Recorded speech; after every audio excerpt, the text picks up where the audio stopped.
हम मौजूद हैं, अब पहुंच गए हम भीलवाड़ा से चित्तौड़गढ़। और देखिए, चित्तौड़गढ़ के बारे में कहा जाता है कि यहाँ पर जो दुर्ग है वो 13 किलोमीटर का है, परिधि में फैला हुआ है। तो चित्तौड़गढ़ असली गढ़ है, बाकी सब तो गढ़ैया है। अब अगर आप इसको देखें ऐतिहासिक रूप से, तो जब जनसंघ ने अपनी पहली 2-3 सीटें जीती थी तो उनमें से एक चित्तौड़गढ़ भी था।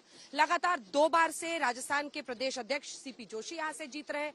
इस बार कांग्रेस पार्टी ने उदयलाल आंजना, एक बड़े नेता है यहाँ पर, उनको चुनावी मैदान में उतारा है। इस बार जनता क्या कह रही है चित्तौड़गढ़ की, ये उनसे जानेंगे। उनके मुद्दे क्या हैं, क्या सोचकर वो इस बार वोट डालने वाले हैं। 25 की 25 सीटों का फिर से दम भर रही है बीजेपी, क्या ये मुमकिन हो पाएगा, जनता से पूछेंगे।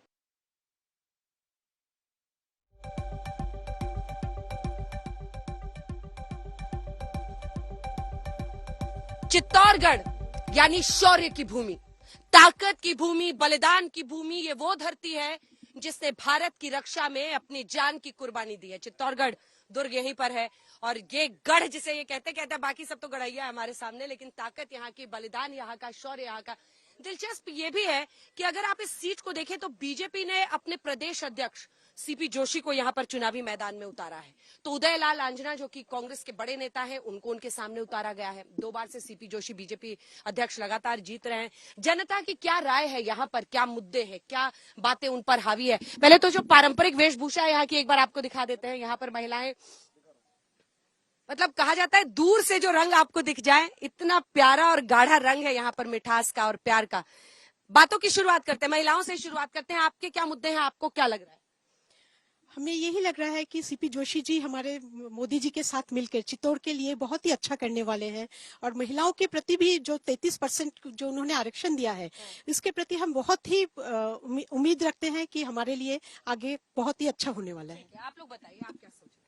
सीपी जोशी जी ने किसानों के लिए विशेषकर 18,000 अफीम के पट्टे थे मैडम पहले, जब वो सांसद बने थे 14 में। आज 1 लाख से ऊपर अफीम के पट्टे हैं।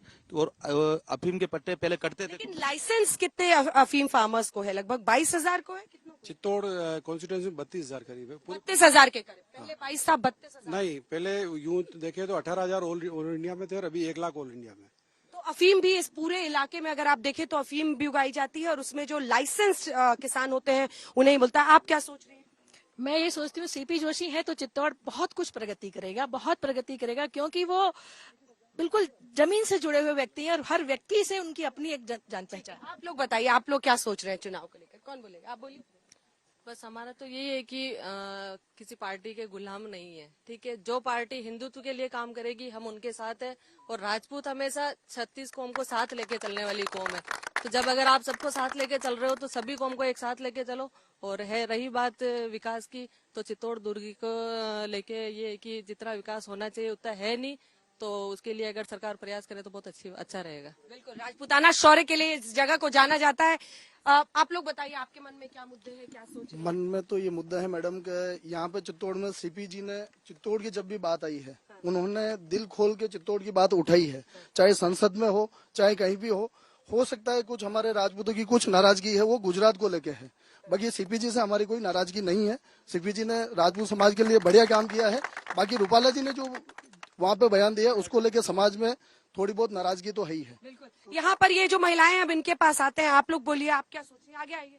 इतना सुंदर आपने एकदम लिबास पहना हुआ, आप क्या सोच रहे हो? किसको वोट दोगे, क्या मुद्दा है? मैं फूल पे दूंगा वोट। कौन से फूल पे? कमल का फूल पे। क्यों दोगे? क्यों? बहुत अच्छा, मैं कमल का फूल भी दूंगा। कमल का फूल भी दूंगा। पर कोई तो वजह होगी ना जो आप मन में सोच रहे हैं। मोदी के साथ दूंगा वोट। मोदी जी के साथ।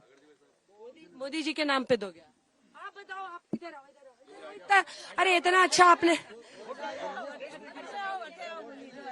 शर्मा रही है लेकिन आपने सुना उनका क्या कहना है? हटे आओ, हटे आओ। मैं भी मोदी जी के साथ ही वोट दूंगी। क्यों? क्योंकि सबकी सुविधा करिए वे। हाँ, सबके लिए, बूढ़ा ठाडा छोटा मोटा के लिए, सबके लिए सहायता करिए। छोटा मोटा? हाँ, बच्चा के बड़ा कर दी मोदी जी। पीएमसील अपने बिजली का बिल भी माफ किया जाए। तो पैसा आ रहा है आप लोगों को जिस भी पेंशन के? पैसा आ रहा है? बैंक अकाउंट है आपका? कैसे आता है सीधा बोलो। बैग यो बैग नहीं यो कलेक्ट्री का बड़ा बैग उसी में आता है। यह देखिए इनका पूरा हिसाब किताब गणित इनका एकदम साफ है। आप बताइए आप क्या सोच रहे हैं?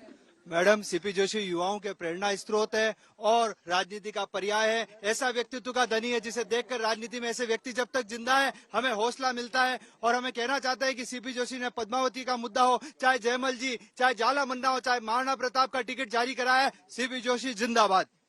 चलिए ठीक है, एक बात मुझे आप लोग बताइए, ये सवाल मेरा सबसे है, कितने लोग स्थानीय मुद्दों पर वोट डालते हैं? हाथ उठाइए।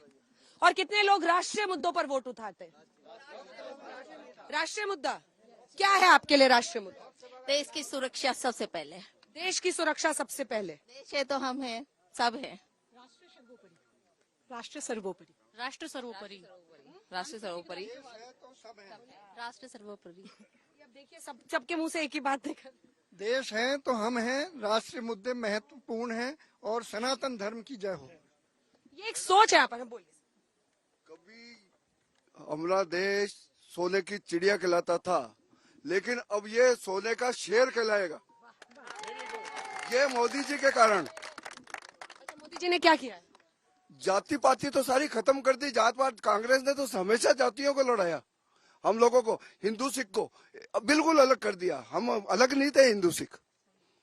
इन्होंने सत्यानाश कर दिया कांग्रेसियों ने। इंदिरा कांड में क्या किया इन्होंने? कैसे कैसे किया इन्होंने कांड? आप बोलिए, आप लोग क्या सोच रहे? हमारा जब देश आजाद हुआ, कश्मीर को जानबूझकर जवाहरलाल नेहरू अंतर्राष्ट्रीय मसलों पे ले गए, धारा 370 दी। अंतर्राष्ट्रीयकरण करने से और 370 देने से भारत से कश्मीर कट के रहा और उससे जो हमने समस्याएं जूझी 70 साल में, उससे हमारा देश बहुत पिछड़ा। मोदी जी जब आए, उन्होंने संकल्प लिया 370 को खत्म करके भारत का अभिन्न अंग बनाया। जब जवाहरलाल नेहरू चीन गए थे पंचशील के कबूतर उड़ाने, पीछे से 1962 में हमला हुआ, लाखों वर्ग किलोमीटर जमीन भारत की हड़प ली। उसके बाद राजीव जी ने चीन को जमीन दी, मनमोहन सिंह जी ने जमीन चीन को दी, मोदी जी ने डोकलाम में, तिवांग घाटी में, सब में संघर्ष किया और चीन को पीछे खदेड़ा। इसके अलावा पाकिस्तान की आज कंगाली हालत हो रही है। मोदी जी की विदेश नीति सफल है। मेरा मानना है कि भारत आज डंका बज रहा है ना विदेशों में, वो सिर्फ मोदी जी की वजह से है। और नरेंद्र मोदी जी आने वाले टाइम में जिस तरह से अमेरिका पूरे दुनिया के ऊपर राज करता है, आने वाले टाइम में भारत राज करेगा और भारत का डंका बजेगा और महाशक्ति होगा भारत। देखिए दिलचस्प बात यह है कि राजस्थान में विधानसभा चुनाव में देखा जाता है एक बार इस तरफ एक बार उस तरफ, लेकिन लोकसभा चुनाव में कितने लोग नरेंद्र मोदी पीएम बनेंगे इसकी वजह से वोट डालते हैं बीजेपी के लिए? आप में से कितने लोग हैं पीएम के नाम पे? सारे के सारे? आप भी? क्या अच्छा लगता है मोदी जी के काम में? क्या अच्छा लगता है? मोदी ने 500 साल पुराना राम मंदिर बनाया और सुनिए मोदी जी ने 500 साल पुराना राम मंदिर बनाया और उन्होंने भारत देश के लिए बहुत अच्छा काम किया। पिछले 60 सालों में जो काम देश में नहीं हुए वो आप पिछले 10 सालों में हुए। आज देश की सीमाओं को ले लो, देश की सुरक्षा के लिए ले लो, विश्व में अपनी धाक को ले लो, 2 युद्धों के बीच में इंडियन छात्रों को पैसे देना ये बहुत बड़ी बात है। आज हर तरीके में मोदी जी की सरकार ने देश का नाम रोशन। महिलाओं का 33% आरक्षण सबसे बड़ी बात है। आप इस बात से गदगद है एकदम? बहुत गदगद है। तो सपना देखते हैं कि नहीं कि हो सकता है मैं भी एक दिन पार्लियामेंट में बैठी? मैं ये सपना देखती हूँ। कितनी औरतों में ये सपना जागा है? हाथ उठाइए। कितनी औरतों में ये सपना जागा है कि एक दिन देश की संसद में पहुंचेंगे? लगता है कि एक दिन देश की संसद में पहुंचेंगे? बोलिए। नहीं, यही जमीन से जुड़ के अगर काम करे तो वो ज्यादा अच्छा है। बिल्कुल, हम यही चाहते हैं कि जो 33% आरक्षण मिला है उससे हम आगे बढ़े। और मैंने अभी ये बच्चे आपने भी ज्वाइन किया, पार्टी ज्वाइन किया? कौन सी पार्टी? बीजेपी ज्वाइन किया। आप बताइए। हमारे महिलाओं के लिए चाहे 3 तलाक हो और चाहे 33% आरक्षण हो और भी जैसे शक्ति वंदन जैसे कार्यक्रम, ये केवल मोदी जी की सरकार में ही संभव हुए हैं। आप लोग बोलिए, छोटा जल्दी बोलिए ना। मैं तो एक बात पूछना चाहता हूँ, सीपी जोशी जी ने बहुत विकास कराया और आगे भी कराएंगे। मैं पूछना चाहता हूँ, उदयलाल जी एक बार सांसद रहे, उन्होंने चित्तौड़ के लिए संसद में आज दिन तक एक शब्द नहीं बोला और उनके मंत्री रहते हुए जो हत्याएं हुई है उसका अभी तक खुलासा नहीं हुआ है। हम चाहते हैं कि उसका स्पष्टीकरण हो। राजनीतिक हत्या यहाँ जिलों में हुई है और एक झंडा लगाने के कारण किसी कार्यकर्ता की हत्या की जाती है, तो इससे बड़े शर्म की और बात क्या हो सकती है? आप बोलिए, आप उनका जवाब देना चाहते हैं? स्पष्टीकरण के लिए जैसे मांग रहे हैं, बात कर रहे हैं। सीपी जोशी साहब भी 10 साल से सांसद है, उन्होंने भी लोकसभा में मुद्दा उठाया कि अगर कोई हत्या हुई तो कानून है, सजा देंगे। दूसरी बात, लोकल मुद्दे पर अपन अगर बात करते हैं तो लोकल को एक भी किसी युवाओं को रोजगार नहीं मिला, नई इंडस्ट्री नहीं आई, इतना बड़ा इंडस्ट्री हब होते हुए भी इंडस्ट्री नहीं आई, कुछ नहीं ऐसे नहीं है, उनको बोलने दीजिए, उनको बोलने दीजिए, आप जवाब दीजिए। कुछ नहीं हुआ। देश बिल्कुल गर्त में जा रहा है। हिंदू, मुस्लिम, सिख, ईसाई, इनके अलावा इनके पास कोई काम नहीं है। हिंदू मंदिर, मस्जिद, इस पे लड़ाने के अलावा रोजगार की बात ये नहीं कर सकते। ये किसको फायदा दे रहे ये बात नहीं कर सकते। बस इनके पास राम मंदिर और हिंदू मुस्लिम के अलावा इनके पास कुछ नहीं। मैडम, इनसे हिंदू मुस्लिम और राम मंदिर के अलावा इनसे कुछ बात पूछो, इनके पास कुछ नहीं है मैडम। और रही बात हल्ला नहीं, हल्ला नहीं। राम मंदिर, आप राम मंदिर से खुश नहीं है क्या इस बात पे? और मैं बताऊं आपको, लोकल मुद्दे में सीपी जोशी ने जितना काम करा है, लोकल बेरोजगार जो पहले कांग्रेस के सरकार में थे, काफी रोजगार मिला है। हाथ मिलाइए, पहले हाथ मिलाइए। जय जय श्री राम, जय जय श्री राम। लेकिन दोनों का नाम होना चाहिए, सिर्फ श्री राम जी नहीं। देखिए एक बात है, देखिए एक बात तय है कि सबको अपनी बात कहने दीजिए। अगर वो कह रहे हैं अपनी बात तो उनको बोलने दीजिए, बीच में नहीं, क्योंकि एक ही राय सबकी नहीं हो सकती है ना, हर तरफ का पक्ष आना। मैडम आणि आज जो वातावरण माहौल चाल रही है वही में जी प्रकार देश में आज मोदी जी की जरूरत है, वही प्रकार चित्तौड़ में सांसद सीपी जोशी की जरूरत है, एक विकास पुरुष की जरूरत है। इतना खूबसूरत आपने, हाँ प्रधान जी हैं यहाँ की, वाह क्या बात है, प्रधान जी भी आई हैं आज तक के हेलीकॉप्टर शॉट में। आप बताइए, अपना नाम भी बताइए। मेरा नाम देवेंद्र को है, चित्तौड़गढ़ प्रधान हूँ। जो सीपी जी ने किया शायद वो कोई भी नहीं कर पाता। सीपी जी ने इतना किया है, कांग्रेस सरकार ने क्या किया अपने, आप बोलो ना, कांग्रेस सरकार ने क्या किया? कांग्रेस सरकार पेपर लिख रहे हैं। विधानसभा चुनाव में तो ऑल्टरनेट होता है, वो भी एक बार जीतते हैं, आप भी एक बार जीतते हैं। ऐसा कुछ नहीं, इस बार तो हमारे सीपी जी जीतेंगे, तीसरी बार 400 पार होगा, आप देख लेना। सारी 25 सीटें देंगे मोदी जी। बिल्कुल बिल्कुल 100%। कांग्रेस कह रही है इस बार 12-13 कांग्रेस पार्टी की। आप कुछ भी कर सकती है कांग्रेस खेती। यहाँ पर जितने भी लोग हैं मोदी जी के साथ सीपी जी को देख के वोट देते हैं, सीपी जी के चेहरे पे वोट देते हैं, क्योंकि सीपी जी ने काम किया। रानी पद्मावती हो, कन्हैयालाल हत्याकांड हो, इस प्रदेश के और भारत के सबसे पहले सांसद थे जो कन्हैयालाल की वाइफ से जाके मिले थे। कोई फर्स्ट टाइम वोटर है क्या यहाँ पे? फर्स्ट टाइम वोटर कोई? फर्स्ट टाइम वोटर हो आप बताओ आपके मन में क्या है? सीपी जी को देंगे। क्यों? उनने सब किया है, मतलब जन सेवा। मैंने जैसे पापा के बहुत फास्ट फ्रेंड है, वो तो पापा बताते हैं, घर पे भी आते हैं तो वो जी ऐसा उनकी उनकी उनकी उनकी रेगुलर दिनचर्या पता चलती है। तो वो आते हैं तो वो देखते हैं कि हम वो 3 बजे सोते हैं और वापस उठ के 6 बजे वापस वो जन सेवा के लिए निकलते हैं। ठीक है, आप बताइए, आप फर्स्ट टाइम वोटर हो?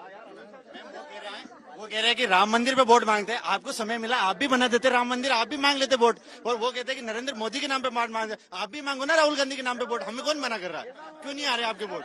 वो कह रहे हैं कि धर्म के नाम पर सिर्फ चुनाव नहीं होता है, रोजी रोटी रोजगार कैसे मिले ये भी। जो ये उदयलाल जी आंजना है, मन से बोलते हैं कि मैं तो व्यापारी हूँ, 125 का 125 रुपए में डोडा चूरा खरीद के 250 में बेचता हूँ। एक जो जनता को, किसानों को पट्टे दिलाता है, जनता उसके साथ है, या दुगना मुनाफा कमा के पैसा कमाता है जनता उसके साथ है? जवाब दीजिए। वो कह रहे हैं क्या मैडम, आवाज ही नहीं आई, क्या बोल रहे? उम्मीदवार है कांग्रेस के, उन पर सवाल खड़े कर रहे हैं। उनको उदयलाल जी आंजना को मात्र 1.5 साल का टाइम मिला था संसद में, ये 10 साल से कुछ नहीं कर पाए मैडम। और हम तो राहुल गांधी का पैगाम सबके पास पहुंचाना चाहते हैं कि बड़ी सादड़ी में चित्तौड़ लोकसभा में आई आंधी और तूफानों से टकराकर आंधी बनाएंगे, नए अंग्रेज आए हैं, नया गांधी बनाएंगे। कांग्रेस के शासन में यह तय होता था कि जुलूस में गाने कौन से बजेंगे, धर्म अभी नहीं होता। आप बजाओ डीजे, आप डीजे बजाओ, कोई नहीं रोकेगा। कांग्रेस के शासन में डीजे बंद, धार्मिक जुलूस बंद, हिंदू धर्म का जुलूस निकले तो गाने कांग्रेस सरकार तय करती है, हम तय करेंगे।